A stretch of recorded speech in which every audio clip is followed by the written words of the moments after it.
Assalomu alaykum hurmatli obunachilar. Bugun 6-mikronda 9 etajli 9-etajında 2 xonali kvartiramiz sotiladi. Shuni sizlar bilan birga ko'rib chiqamiz. Haramizda liftlar ham ishlab turibdi. Bismillah deb boshlaymiz. Obzorimizni girganda shunday bir koridorga kiramiz. Obunachilar uyimizga yaxshilab e'tibor beramiz.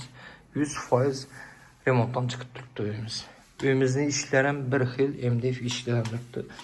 Bu yon tarafında vannası kafeden çıkıp turibdi yine. Chiroyli bo'lib. Gaz, suv, svetdan mamma yo'q, zo'r.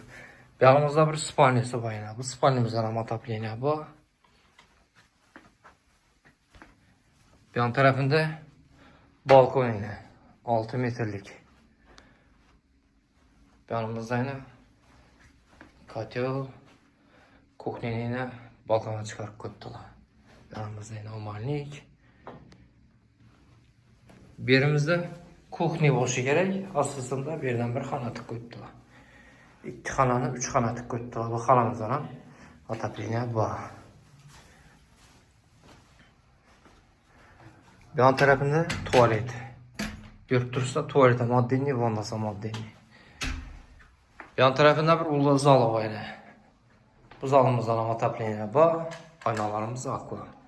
Uyimizin общий kvadratı 65 kvadrat. Puluna yaradan olsa 410 milyon da turumuz gelecek olan. Kime gerek olsa ekranına bilerimiz koyalım. Tekrar görürsünüz. Mesela sağ olun, salamat olun. Etibar için rahmet.